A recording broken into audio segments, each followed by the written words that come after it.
जय हिंद साथियों, स्वागत है एक बार फिर से आप सभी दोस्तों का शिक्षा संकल्प के इस ऑनलाइन यूट्यूब प्लेटफॉर्म पर। कैसे हैं आप सभी दोस्त? आशा करते हैं कि आप लोग बहुत ही अच्छे होंगे। साथियों, आज के इस स्पेशल क्लास में हम लोग टीचिंग एप्टीट्यूड के महत्वपूर्ण एमसीक्यू को डिस्कस करने वाले हैं, जो कि बीएड एंट्रेंस एग्जाम के लिए मोस्ट इम्पॉर्टेंट है। आप किसी भी स्टेट से उस स्टेट की बीएड प्रवेश परीक्षा की तैयारी कर रहे हैं, इस क्लास को करना आप लोग बिल्कुल मत भूलिएगा। आइए शुरुआत करते हैं आज के इस स्पेशल सेशन की। आप लोग अंत तक बने रहिएगा और अंत में आप लोग ज़रूर बताइएगा कितने सवालों को आपने बिल्कुल राइट किया है। साथियों, यहाँ पर सिर्फ और सिर्फ सेलेक्टेड क्वेश्चन से ही कवर किए गए हैं जो एग्ज़ाम के पॉइंट ऑफ व्यू से महत्वपूर्ण है। आइए शुरुआत करते हैं। पहला सवाल आपके स्क्रीन पर लग चुका है। शिक्षण के त्रिकोण में कौन शामिल नहीं होता है? बताएं। सभी लोग आंसर देने का प्रयास करें। टीचिंग के त्रिकोण में जो है कौन शामिल नहीं होता है? शिक्षक, विद्यार्थी, पाठ्यक्रम और प्रधानाचार्य। सभी लोग प्रयास करो आंसर देने के लिए। साथियों, याद रखिएगा, शिक्षण यानी टीचिंग के त्रिकोण में जो है शिक्षक, विद्यार्थी और पाठ्यक्रम, ये तीनों चीज़ें शामिल होती हैं। लेकिन आप कहोगे प्रधानाचार्य जो है ये प्रत्यक्ष रूप से शामिल नहीं होता है। आपका डी ऑप्शन इस क्वेश्चन का बिल्कुल राइट होगा। सवाल नंबर दूसरा देखिएगा। प्रभावी शिक्षण की पहचान क्या है? बता दो सब लोग।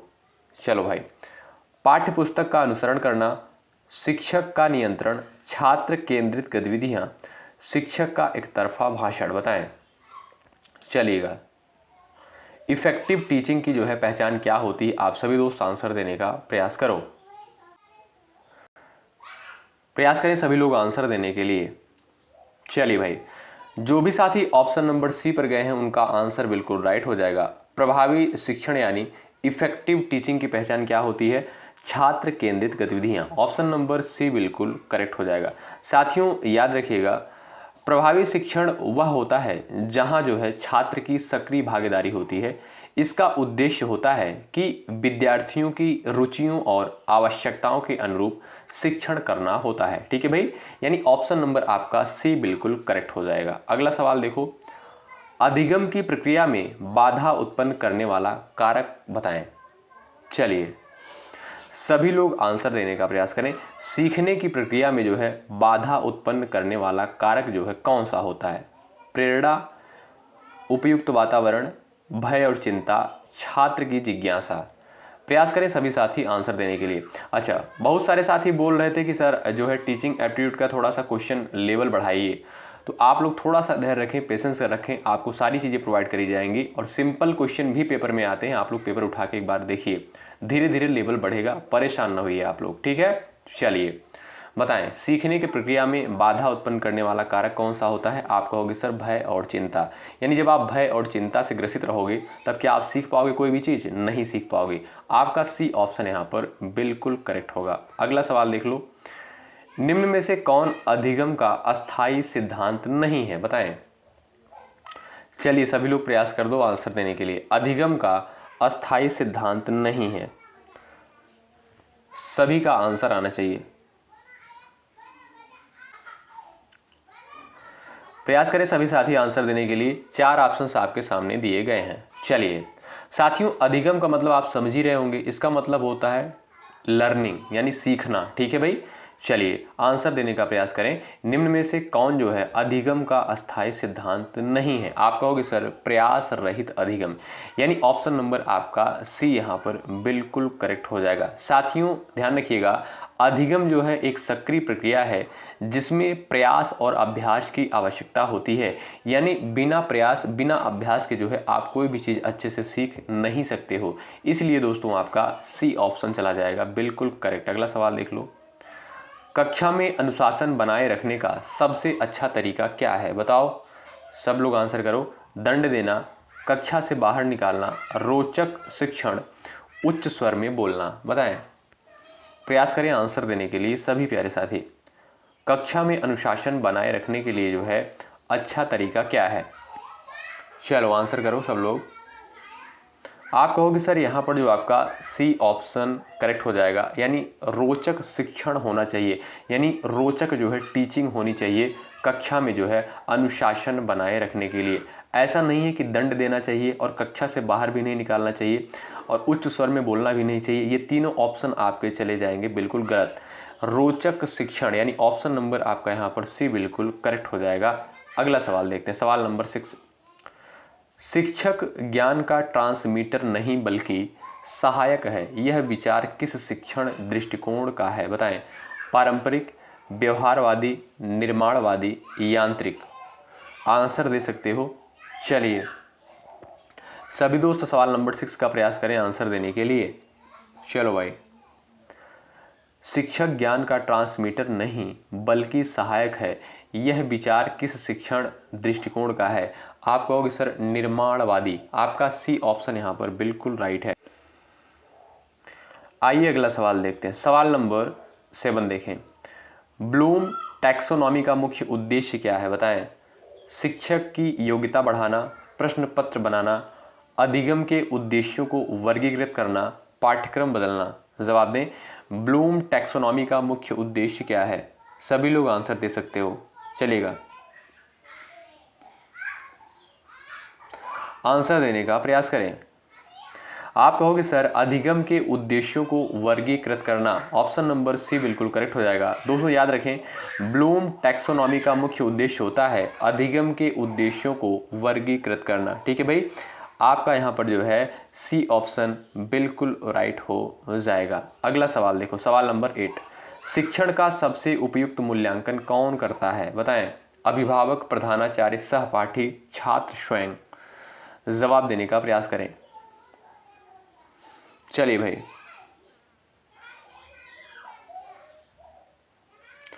साथियों याद रखिएगा, शिक्षण का सबसे उपयुक्त मूल्यांकन जो है स्वयं छात्र द्वारा किया जाता है। ठीक है, जिससे दोस्तों उन्हें अपने सीखने की प्रक्रिया पर विचार करने का अवसर प्राप्त होता है, अवसर मिलता है। आपका दोस्तों यहाँ पर डी बिल्कुल ऑप्शन आपका चला जाएगा राइट। अगला सवाल देखो, निम्नलिखित में से कौन सा मूल्यांकन जो है छात्रों की व्यक्तिगत वृद्धि पर केंद्रित होता है? बताएं। चलिए, निम्नलिखित में से कौन सा मूल्यांकन छात्रों की व्यक्तिगत वृद्धि पर केंद्रित होता है? समावेशी मूल्यांकन, बाहरी मूल्यांकन, तुलनात्मक मूल्यांकन, वस्तुनिष्ठ मूल्यांकन। लास्ट में साथियों आप लोग जरूर बताइएगा कि आपने कितने सवालों को बिल्कुल राइट किया है। सभी दोस्त आंसर करो यहां पर। चलिएगा दोस्तों याद रखिएगा समावेशी मूल्यांकन। साथियों समावेशी मूल्यांकन जो है छात्रों की व्यक्तिगत प्रगति पर केंद्रित होता है, न कि उनकी तुलना अन्य छात्रों से। ठीक है, आपका ए ऑप्शन यहाँ पर बिल्कुल चला जाएगा राइट। अगला सवाल देखो, एक शिक्षक का व्यवहार किसका प्रतिबिंब होना चाहिए? बताएं। एक शिक्षक का व्यवहार किसका प्रतिबिंब होना चाहिए? समाज का, परिवार का, नैतिक मूल्यों का, प्रशासन का। आंसर दो सब लोग। चलिए,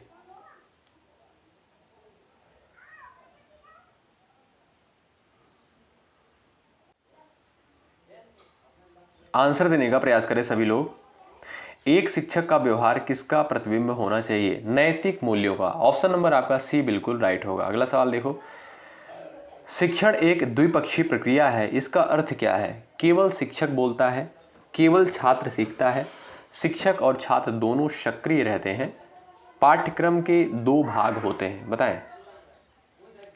चलिए प्रयास करिएगा आंसर देने के लिए। शिक्षण जो है एक द्विपक्षीय प्रक्रिया है, इसका अर्थ क्या है? बताएं।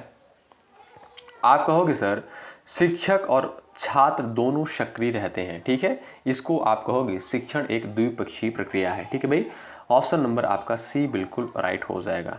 अगला सवाल देखो, अधिगम को सबसे अधिक प्रभावी बनाने के लिए क्या आवश्यक है? बताएं।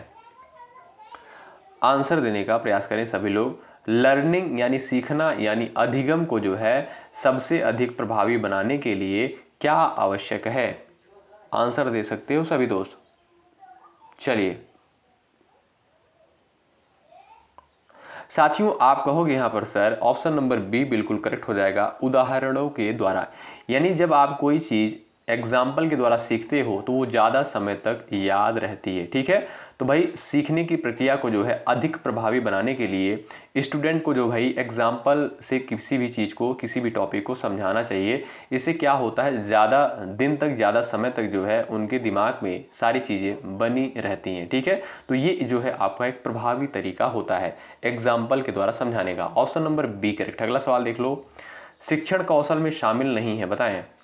प्रश्न पूछना, उत्तर देना, नेतृत्व करना, धमकाना, बताएं। आंसर करो भाई सब लोग।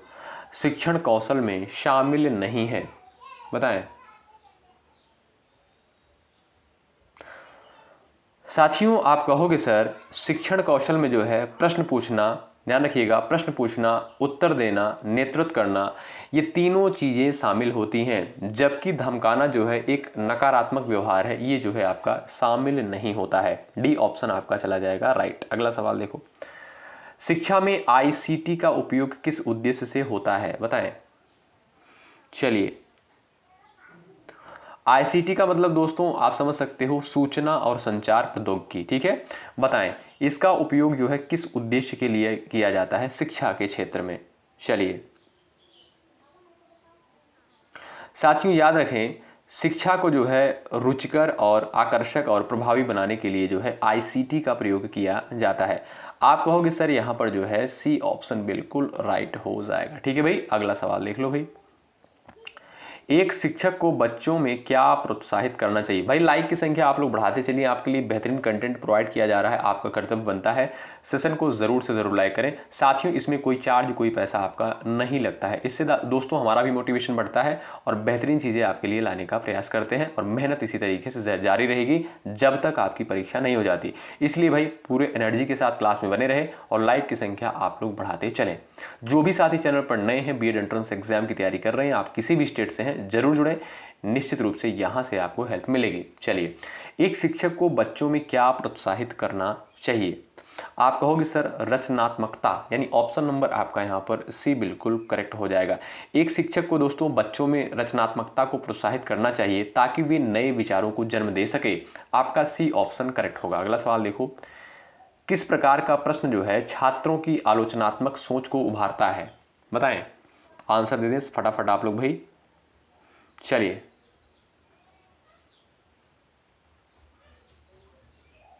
सभी लोग प्रयास करो आंसर देने के लिए। हाँ या नहीं, वस्तुनिष्ठ, विश्लेषणात्मक, रटंत, बताएं किस प्रकार का प्रश्न छात्रों की आलोचनात्मक सोच को उभारता है। आप कहोगे सर विश्लेषणात्मक। ऑप्शन नंबर सी बिल्कुल करेक्ट हो जाएगा। साथियों विश्लेषणात्मक प्रश्न छात्रों की जो है आलोचनात्मक सोच को बढ़ावा देते हैं, जिससे वे गहरे विचार और विश्लेषण कर पाते हैं। आपका सी ऑप्शन करेक्ट है। अगला सवाल देखो, शिक्षा का उद्देश्य व्यक्तित्व का सर्वांगीण विकास है, यह किसका विचार है, बताओ। स्टार लगाओ, बड़ा इंपॉर्टेंट सवाल है। चलिए भाई, शिक्षा का उद्देश्य व्यक्तित्व का सर्वांगीण विकास है, यह जो है किसका विचार है, किसके द्वारा जो है ये विचार दिया गया, बताएं।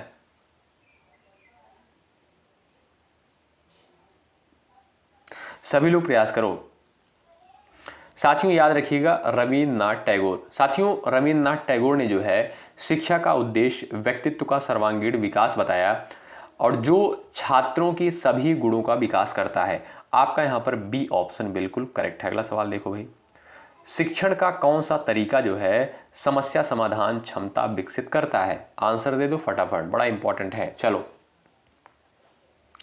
बताएं, शिक्षण का कौन सा तरीका समस्या समाधान क्षमता विकसित करता है। व्याख्यान, प्रयोगशाला, प्रश्नोत्तर, समस्या आधारित शिक्षण। जवाब दें सब लोग। चलिए भाई साथियों, यहां पर आपका डी ऑप्शन करेक्ट हो जाएगा। याद रखिएगा समस्या आधारित शिक्षण छात्रों की समस्या समाधान क्षमता को बढ़ावा देते हैं, जिसमें दोस्तों उन्हें वास्तविक समस्याओं से निपटना सिखाया जाता है। ठीक है भाई, आपका डी ऑप्शन करेक्ट है। अगला सवाल, कक्षा प्रबंधन का आशय क्या है, बताओ। कक्षा प्रबंधन का आशय क्या है। परीक्षा लेना, उपस्थिति दर्ज करना, सीखने का वातावरण बनाए रखना, रिपोर्ट कार्ड बनाना, बताएं। चलो भाई, कक्षा प्रबंधन का आशय क्या है, आंसर दे सब लोग। चलिए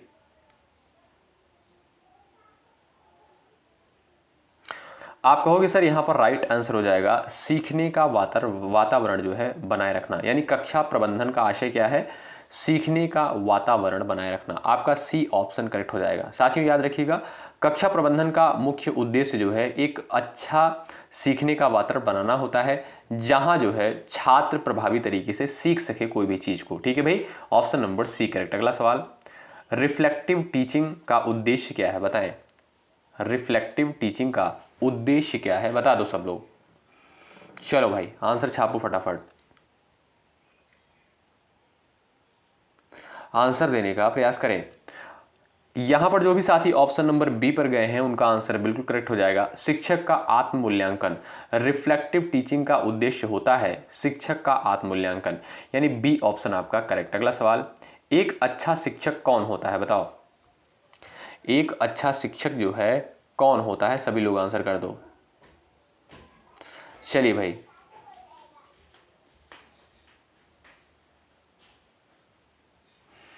चलिए प्रयास करें। यहां पर जो भी दोस्त ऑप्शन नंबर बी पर गए हैं उनका आंसर बिल्कुल राइट है, जो छात्रों की जिज्ञासाओं का समाधान करे, यानी बी ऑप्शन आपका यहां पर दोस्तों बिल्कुल करेक्ट हो जाएगा। एक अच्छा शिक्षक वह होता है जो छात्रों की जिज्ञासाओं का समाधान करता है और उन्हें ज्ञान की गहराई तक ले जाता है। आप कहोगे सर बी ऑप्शन यहां पर बिल्कुल आपका राइट है। अगला सवाल, कौन सा कथन यहां पर गलत है, बताएं।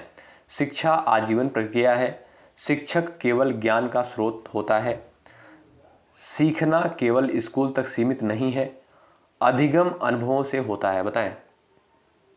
चलो आंसर दे दो, सभी का आंसर आना चाहिए।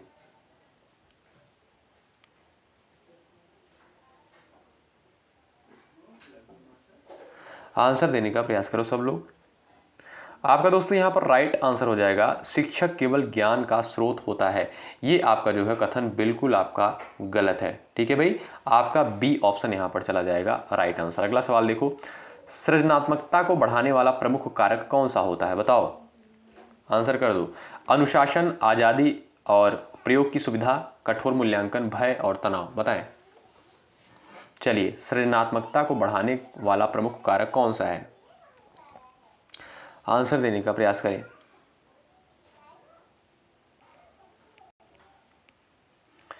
चलिए प्रयास करिएगा। यहां पर देखेंगे दोस्तों, आपका आज़ादी और प्रयोग की सुविधा है, कठोर मूल्यांकन है, भय और तनाव है। इस क्वेश्चन का आपका बी ऑप्शन करेक्ट हो जाएगा। सृजनात्मकता को बढ़ाने वाला प्रमुख कारक जो होता है आज़ादी और प्रयोग की सुविधा, आपका यहाँ पर बी ऑप्शन बिल्कुल राइट हो जाएगा। ठीक है भाई, साथियों सृजनात्मकता को बढ़ाने के लिए जो है विद्यार्थियों को स्वतंत्रता और प्रयोग करने की सुविधा मिलनी चाहिए, जिससे उनका रचनात्मक दिमाग खुल सके। ठीक है, उनका विकास हो सके मानसिक रूप से। अगला सवाल देखो भाई, अध्यापन कौशल यानी टीचिंग स्किल्स का पहला चरण क्या है, बताएं। फीडबैक, योजना निर्माण, निष्पादन, मूल्यांकन, बताएं। चलो भाई आंसर करो सब लोग। अध्यापन कौशल यानी टीचिंग स्किल का पहला चरण क्या होता है, आंसर दें सभी लोग। चलिए, साथियों यहां पर जो है आपका राइट आंसर हो जाएगा योजना निर्माण। जो भी दोस्त ऑप्शन नंबर बी पर गए हैं वो बिल्कुल राइट हो जाएंगे। साथियों याद रखिएगा, अध्यापन कौशल का पहला चरण होता है योजना निर्माण करना, जिसमें शिक्षक शिक्षण का उद्देश्य, सामग्री और विधि तैयार करता है। ठीक है, ऑप्शन नंबर बी आपका करेक्ट। अगला सवाल, बच्चों की भाषिक क्षमता बढ़ाने हेतु शिक्षक को क्या करना चाहिए, बताएं। व्याख्यान देना चाहिए, वाचन और लेखन का अभ्यास करवाना चाहिए, मौन रखना, केवल व्याकरण पढ़ाना, बताएं। चलिए, बच्चों को भाषिक क्षमता बढ़ाने हेतु क्या करना चाहिए, आंसर देने का प्रयास करें। साथियों यहां पर जो है आप कहोगे सर बच्चों की भाषिक क्षमता को बढ़ाने के लिए शिक्षक को जो है वाचन और लेखन का अभ्यास कराना चाहिए, ताकि वे भाषा में निपुण हो सकें। ठीक है, आपका बी ऑप्शन करेक्ट। अगला सवाल, छात्र केंद्रित शिक्षा में शिक्षक की भूमिका क्या होती है, बताओ। चलिए, छात्र केंद्रित शिक्षा में जो है शिक्षक की भूमिका क्या होती है, आप कहोगे सर एक मार्गदर्शक की। ऑप्शन नंबर आपका यहाँ पर बी बिल्कुल राइट होगा। अगला सवाल देखो, सवाल नंबर 28, बच्चों की विविधताओं का ध्यान रखते हुए शिक्षण करना कहलाता है रटंत शिक्षण, भेदभावपूर्ण शिक्षण, समावेशी शिक्षण, औपचारिक शिक्षण? बताएं। चलिएगा,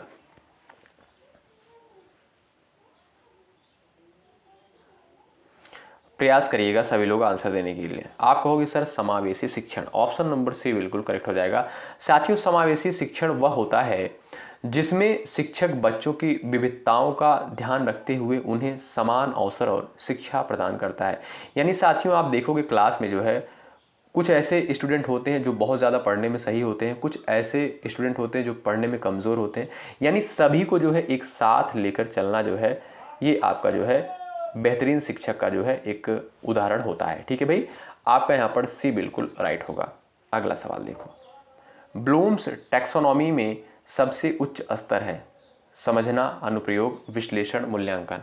आंसर करें। ब्लूम्स टैक्सोनॉमी में सबसे उच्च स्तर है मूल्यांकन, यानी ऑप्शन नंबर आपका डी यहाँ पर बिल्कुल करेक्ट हो जाएगा। ठीक है भाई, डी ऑप्शन वाले दोस्त यहाँ पर राइट। अगला सवाल देख लो भाई, प्रभावी कक्षा संवाद का मुख्य गुण क्या है? बताएं। आंसर करें। एक तरफा बोलना, दो तरफा सहभागिता, लंबे भाषण, कठिन शब्दावली। प्रभावी कक्षा संवाद का मुख्य गुण क्या होता है? चलिए भाई, प्रयास करिएगा आंसर देने के लिए। जो भी साथी यहाँ पर बी ऑप्शन पर गए हैं वो बिल्कुल राइट है भाई, दो तरफा सहभागिता। साथियों याद रखिएगा, प्रभावी कक्षा संवाद का मुख्य गुण है दो तरफा सहभागिता है, जहां शिक्षक और छात्र दोनों के बीच जो है संवाद होता है, विचार विमर्श होता है, बातें होती हैं। तो ये जो है आपका ऑप्शन नंबर आपका यहाँ पर बी बिल्कुल करेक्ट हो जाएगा। ठीक है भाई, चलिए अगला सवाल, सीखना एक सामाजिक प्रक्रिया है, यह किसका मत है? बताओ। सीखना जो है एक सामाजिक प्रक्रिया है, ये किसका मत है? और इंपॉर्टेंट है, जवाब दें सब लोग। चलिए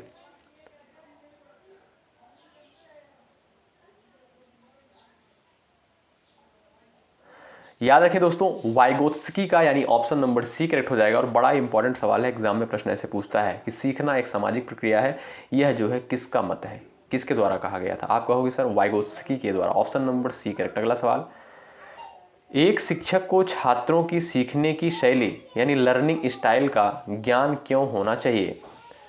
क्योंकि उन्हें अलग अलग नामों से बुलाने के लिए, समान व्यवहार करने के लिए, उपयुक्त शिक्षण विधियां अपनाने के लिए, समय बचाने के लिए। बताएं। एक शिक्षक की छात्रों की सीखने की शैली का ज्ञान होना चाहिए। बताएं, इसमें जो है आपका कौन सा ऑप्शन चला जाएगा राइट? चलिए आंसर देने का प्रयास करें। आप कहोगे सर यहाँ पर राइट आंसर हो जाएगा उपयुक्त शिक्षण विधियां अपनाने के लिए।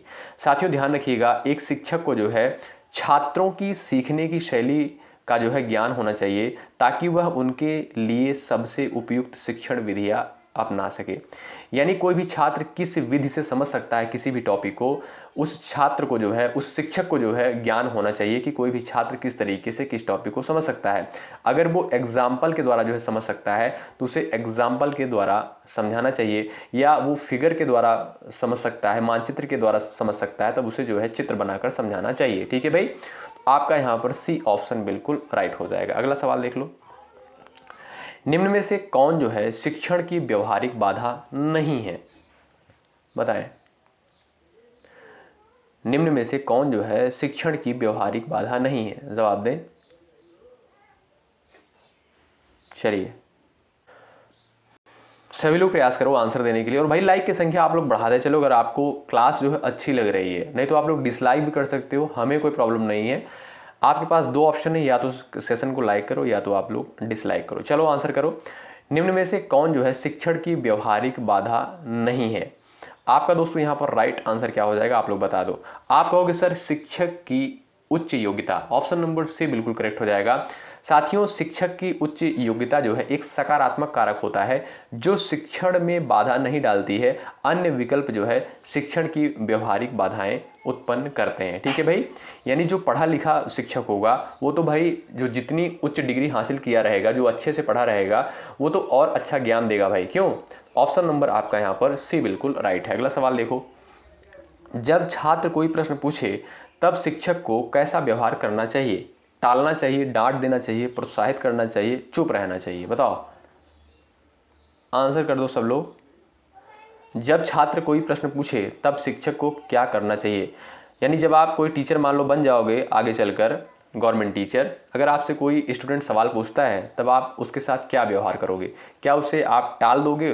मतलब आपसे कोई सवाल पूछता है, क्या उसको टाल दोगे, या डांट दोगे, या उसे प्रोत्साहित करोगे, या चुप रहना यानी आप जो है शांत रहोगे? चलो आंसर कर दो। आप कहोगे सर प्रोत्साहित करेंगे। ऑप्शन नंबर सी बिल्कुल करेक्ट हो जाएगा। यही आपका जो है पॉजिटिव उत्तर होगा, सकारात्मक उत्तर यही आपका होगा, प्रोत्साहित करेंगे। ऑप्शन नंबर सी बिल्कुल करेक्ट। अगला सवाल देखो, अधिगम का आधार है, बताएं? रटना, अनुभव, डर, आदेश? बताओ। चलिए, अधिगम का आधार क्या है? सभी लोग प्रयास करो। आप कहोगे सर यहाँ पर आपका बी ऑप्शन करेक्ट हो जाएगा, अनुभव, यानी बी ऑप्शन आपका करेक्ट हो जाएगा, एक्सपीरियंस है। साथियों याद रखिएगा, अधिगम का आधार जो है अनुभव है, क्योंकि अनुभव से छात्र नए विचार और जानकारी प्राप्त करते हैं जो उन्हें सीखने में जो है हेल्प करता है, मदद करता है। आपका बी ऑप्शन राइट है। अगला सवाल, सीखने की सबसे उपयुक्त अवस्था क्या है, बताएं? चलो आंसर देने का प्रयास करें। सभी लोग बताएं भाई। यहां पर आपका दोस्तों सी ऑप्शन बिल्कुल करेक्ट हो जाएगा, रुचि से। ठीक है साथियों, सीखने की जो है सबसे उपयुक्त अवस्था तब होती है जब छात्र रुचि से कोई भी चीज, कोई भी टॉपिक सीखता है, क्योंकि यह उन्हें सक्रिय रूप से सीखने के लिए प्रेरित करता है। आपका सी ऑप्शन करेक्ट। अगला सवाल देखो भाई, सवाल नंबर नेक्स्ट, शिक्षक यदि स्वयं ईमानदार है तो छात्रों पर इसका क्या प्रभाव होता है? बताओ। कोई असर नहीं होता, छात्र डरने लगते हैं, छात्र अनुकरण करते हैं, छात्र प्रश्न नहीं पूछते? बताओ। चलिए,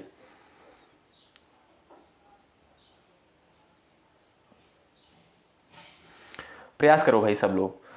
अच्छा, जो भी साथी ऑप्शन नंबर सी पर गए हैं उनका आंसर बिल्कुल राइट हो जाएगा, छात्र अनुकरण करते हैं। अगला सवाल देखो, मौलिक कर्तव्यों से शिक्षक किस क्षेत्र में योगदान देता है? तकनीकी, संवैधानिक, कानूनी, आर्थिक? बताएं। चलिए, आप कहोगे सर संवैधानिक क्षेत्र में। ऑप्शन नंबर आपका बी करेक्ट हो जाएगा। साथियों याद रखें, शिक्षक जो है मौलिक कर्तव्यों के माध्यम से संवैधानिक क्षेत्र में अपना योगदान देता है, जिससे जो है छात्रों को अपने अधिकारों और कर्तव्यों का ज्ञान होता है। आपका बी ऑप्शन चला जाएगा राइट। अगला सवाल देख लो भाई, शिक्षण की शुरुआत में पूर्व ज्ञान जांच क्यों आवश्यक है? बताओ। शिक्षण की शुरुआत में पूर्व ज्ञान की जांच क्यों आवश्यक है? चलो आंसर करो। यहां पर जो भी साथी ऑप्शन नंबर सी पर जा रहे हैं वो बिल्कुल राइट है, छात्रों की तैयारी जानने के लिए। Option number C right. अगला सवाल, अनौपचारिक शिक्षा का प्रमुख स्रोत क्या है? बताओ। अनौपचारिक शिक्षा का प्रमुख स्रोत क्या है? आंसर दे दो सब लोग। चलिए जवाब देने का प्रयास करें। अनौपचारिक शिक्षा का प्रमुख स्रोत क्या है? समाज और परिवार। ऑप्शन नंबर सी बिल्कुल आपका यहाँ पर दोस्तों राइट हो जाएगा। ठीक है भाई, क्योंकि साथियों अनौपचारिक शिक्षा का जो प्रमुख स्रोत समाज और परिवार है, क्योंकि बच्चे बहुत कुछ परिवार और सामाजिक वातावरण से सीखते हैं, इसलिए आप कहोगे sir option number C correct होगा। अगला सवाल, एक शिक्षक को अपनी कक्षा में सबसे पहले क्या स्थापित करना चाहिए? अनुशासन, डर, जानकारी, स्वतंत्रता? बताएं। एक शिक्षक को अपनी कक्षा में सबसे पहले क्या स्थापित करना चाहिए? चलो भाई आंसर करो।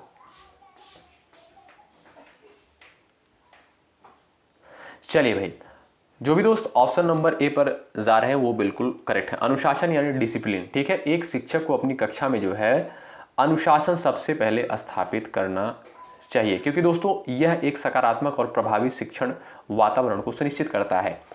आइए अगला सवाल देखते हैं, सवाल नंबर नेक्स्ट, अधिगम में फीडबैक का महत्व क्या है? बताएं। अधिगम में फीडबैक का महत्व क्या है? सभी लोग आंसर दे दो। चलो भाई, अधिगम में फीडबैक का महत्व जो है क्या होता है? आप कहोगे सर यहां पर राइट आंसर क्या हो जाएगा, बता सकते हो? त्रुटि सुधार के लिए। आपका बी ऑप्शन चला जाएगा बिल्कुल राइट। जो भी साथी ऑप्शन नंबर बी पर गए वो बिल्कुल राइट है भाई। लाइक की संख्या आप लोग बढ़ाते चले, बार बार देखिए भाई, कहना ना पड़े आप सभी से। ठीक है, लाइक की संख्या बढ़ती रहनी चाहिए, इससे दोस्तों क्या होगा, सभी स्टूडेंट के पास ये क्लास पहुंचेगी। अधिगम की प्रक्रिया में प्रेक्षण किसका अंग है? बताएं। प्रेक्षण जो है किसका अंग है? प्रेरणा, समझ, अनुभव, संज्ञान। आंसर देने का प्रयास करें। आप कहोगे सर यहाँ पर जो है आपका अनुभव यानी एक्सपीरियंस हो जाएगा।